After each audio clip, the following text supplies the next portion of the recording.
فلسطین کی اس بیٹی کی چیخیں نہیں سنائی دے رہی ہیں جس کی عمر ماتر 17-18 سال، جس کا گھر بلڈوز کر دیا گیا ہے، بموں سے اڑا دیا گیا ہے، جو جنگل میں کسی صحرا میں خیمے میں سو رہی ہے اور اپنے جسم کے اوپر نقاب اوڑے ہوئے ہیں،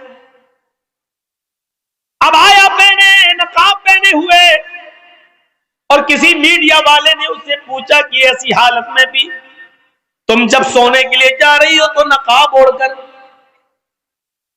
تو اس اللہ کی بندی نے چیخ کر کہا، ہاں ہم بموں کے سایوں میں پتہ نہیں کب کوئی بم میرے اوپر گر جائے، میں چاہتی ہوں کہ جب کوئی بم میرے اوپر گرے اور میری روح نکلے اس وقت میں بے پردہ نہ رہوں، اس وقت میرے جسم پر پورا کا پورا پردہ ہو، قیامت کے دن اللہ پوچھے تو میں یہ کہہ سکوں کہ اللہ میں نے گھروں کو برباد ہوتے ہوئے دیکھا لیکن مرتے وقت میں نے اپنا پردہ اور اپنی حیا برباد نہیں کی۔ وہ یہ جملے سکھلا کر جاتا ہے کہ تم بھی مرنے سے پہلے یہ کلمے، یہ جملے، یہ منتر پڑھ لینا، لا الہ ہرنے پاپن الا اللہ پرم پدم۔ میرے بیٹے مرنے سے پہلے لا الہ الا اللہ پڑھ لینا، تیرے سارے پاپ ہرن ہو جائیں گے، تیرے سارے پاپ مٹ جائیں گے۔ یقیناً جو شخص کفر اور شرک کی دلدل میں پھنسا ہوا ہو اور اسلام لانا چاہے تو یہ کلمہ پڑھ کر اسلام لائے گا تو اس کے سارے گناہ مٹ جائیں گے۔ یہی بات تو محمد رسول اللہ نے بھی کہی ہے، ان الاسلام یہدم ما کان قبل، اسلام لے آؤ، اسلام لانے سے پہلے جتنے بھی تم نے گناہ کیے وہ سارے کے سارے گناہ مٹ جائیں گے، وہ سارے کے سارے گناہ تمہارے ختم ہو جائیں گے۔ اسلام لاؤ صدق دل سے اور سچے دل سے، یہی تو وہ کلمہ ہے جو ہندو بھائی بھی سکھلاتے ہیں۔ ایکم برہما دتیہ ناستے نے ناستے کنچن، ہر تقریر میں توحید جب بھی لوگ بیان کریں گے اور ہندو دھرم پر جب بولیں گے تو اس پر یہ منتر ہر آدمی پڑھے گا جو بھی ہو، جیسے لا الہ الا اللہ اسلام کی مین بنیاد ہے، اسی طریقے سے ہندو دھرم کے اندر یہ برہم سوتر مین مول منتر ہے، ایکم برہما دتیہ ناستے ناستے کنچن۔ اس برہانڈ کا رچیتا اور رچنا کار، اس دنیا کا بنانے والا ایک ہی ہے، اس ورلڈ کا ماسٹر ایک ہی ہے، کریٹر آف یونیورس ایک ہی ہے، اس کائنات کی تخلیق کرنے والا، اس کائنات کا پیدا کرنے والا، اس برہانڈ کا برہما اور اس برہانڈ کا رچیتا اور رچنا کار ایک ہے، ماسٹر آف ورلڈ ایک ہے، کریٹر آف یونیورس ایک ہے، دتیہ ناستے دوسرا نہیں ہے، نیہ بالکل نہیں ہے، نا نہیں ہے، نہیں ہے، کنچن ذرا سا بھی نہیں ہے۔ آئے لوگوں دھیان سے سنو کہ اس ورلڈ کا، اس دنیا کا، اس برہانڈ کا رچیتا اور رچنا کار ایک ہی ہے، دوسرا نہیں ہے، بالکل نہیں ہے، نہیں ہے، نہیں ہے، قطعی نہیں ہے، ہرگز نہیں ہے، ذرا سا بھی نہیں ہے۔ اتنے شاندار زوردار الفاظوں میں ہندو دھرم کے اندر یہ منتر موجود ہے، ہم نے بتایا نہیں لوگوں کو۔ آئے 33 کروڑ دیوی دیوتاؤں کی پوجا کرنے والوں، تمہارا دھرم تو یہ کہہ رہا ہے، تمہارا مول منتر تو یہ کہہ رہا ہے، جن بچوں کے ذہنوں میں مسلمانوں کی نفرت بھر دی گئی ہے، کل جب یہ بڑے ہوں گے تو آج کے ہمارے غیر مسلم بھائیوں سے زیادہ خطرناک ہوں گے یہ لوگ، کیونکہ ان کے دماغوں میں جو بھرا جا رہا ہے وہ فیوچر کے لیے اور مستقبل کے لیے اچھا نہیں ہے۔ یا لا الہ الا اللہ محمد رسول اللہ، محمد اللہ کے رسول ہے، تو کیا جس رسول کو ہم اپنا پیغمبر مانتے کیا وہ تمہاری کتابوں میں اس کا نام نہیں آیا؟ کیا اس کا ذکر موجود نہیں ہے؟ لڑائی کی وجہ کیا ہے یہ ہم سمجھ نہیں پا رہے ہیں۔ محمد نام ہم لیتے ہیں تو یہ تمہاری کتابوں میں، محمد تمہاری کتابوں میں، احمد تمہاری کتابوں میں، نراشنس تمہاری کتابوں میں، کلکی اوتار تمہاری کتابوں میں، پھر نفرت کس بات کی؟